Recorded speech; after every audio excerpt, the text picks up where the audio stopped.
the Headwaters Resource Conservation and Development Council presents the Great Lakes Restoration Initiative.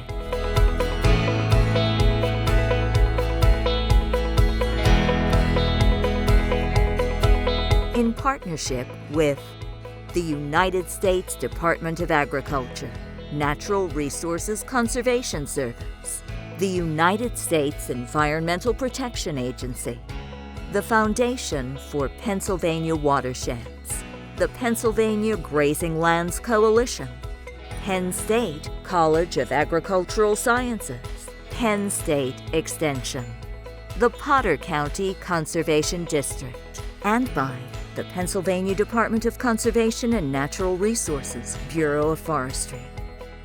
Thank you for your support.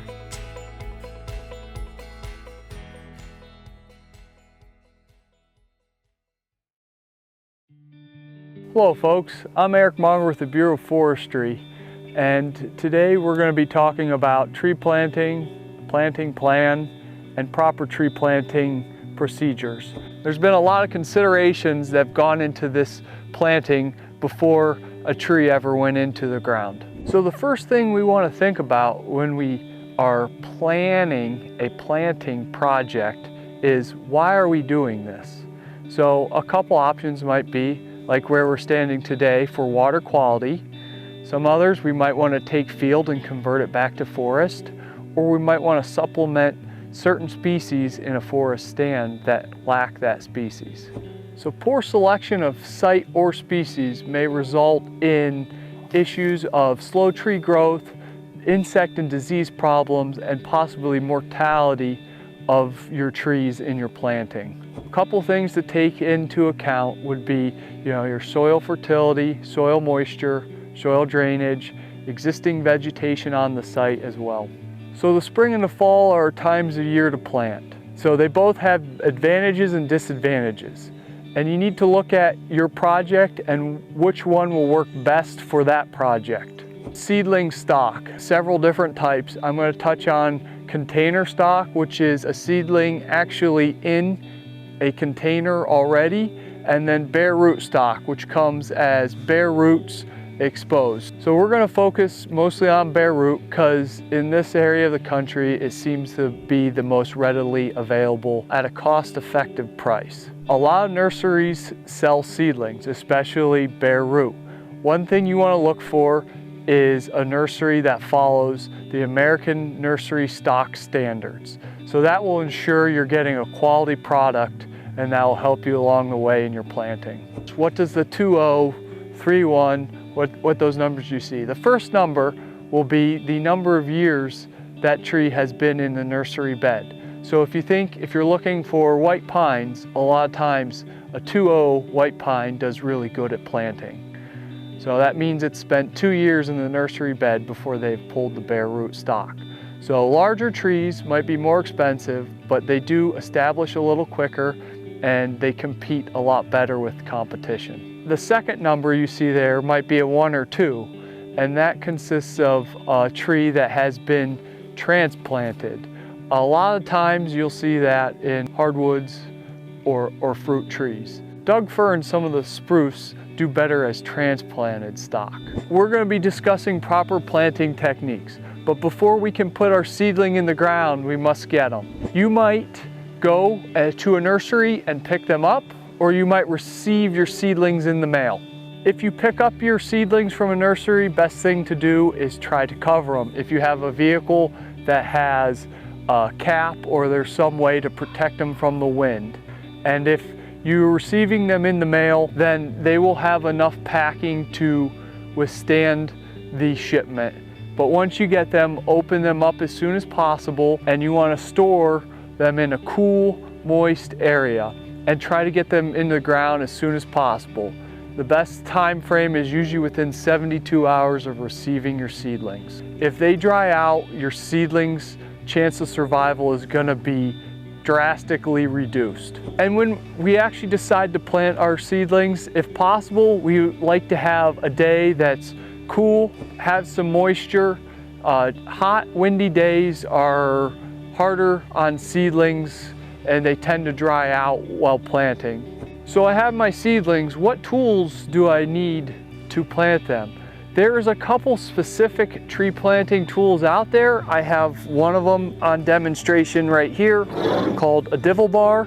This makes a pretty easy planting bare root seedlings. I will demonstrate it a little later on, but a standard shovel will also work. Another important thing is a seedling bag. This helps protect your seedlings while you're out planting them from the roots drying out. Also, a 5-gallon bucket could work, but these make it a little nicer because you can strap them on yourself and you can carry several hundred seedlings in there. So another important part of our planting is site prep.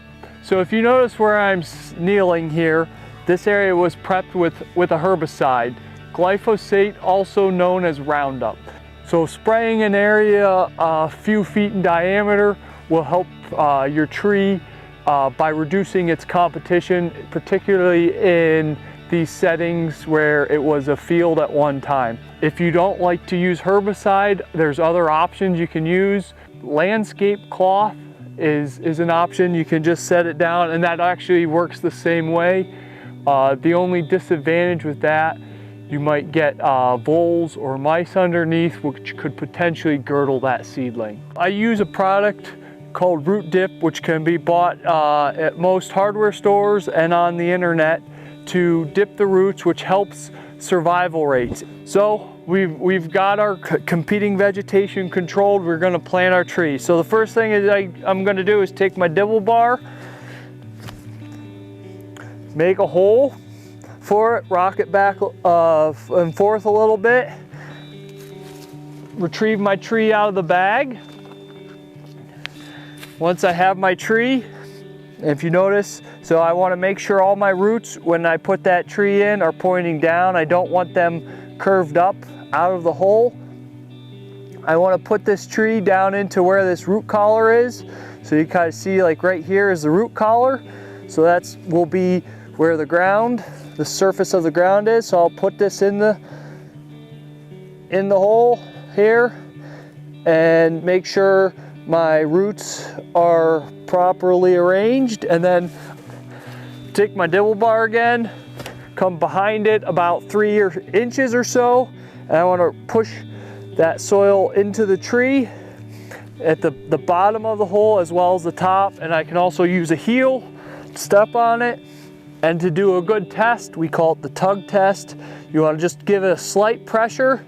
If it doesn't pull out, that's how your tree is properly planted. So the reason we would like to protect our seedlings is we spend a lot of time and effort putting these seedlings into the ground. Many different shelters are available on the market. Every brand touts different benefits in terms of color, durability, shape, and ventilation. As of today, there is no consensus as to the preferred type of shelter. In many cases, site-specific conditions determine what type of shelter choice is most effective for you. Both of these provide adequate deer protection. As long as your tube is a 4-foot tube, you should be able to get it above deer browse. One issue that is a disadvantage for these tubes, if you live in an area with high bear populations, is you can tell the bears like to play with these.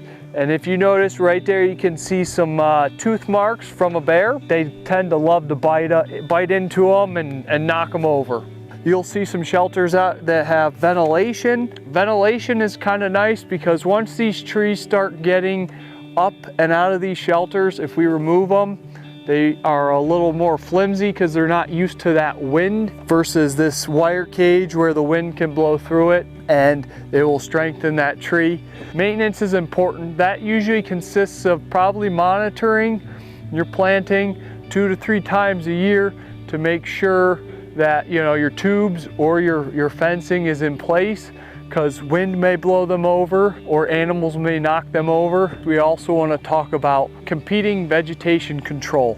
So we can do that through the life of this planting by mowing or herbicide. This will happen for the first few years until we can get our trees established. Once we get them starting up and out of the tubes, it's not as important. But for the first couple of years, important in establishing our tree seedlings. So today we discussed proper planning, seedling planting, and maintenance of a planting. If these 3 steps are followed, we should have conservation benefits as well as recreation benefits for years to come.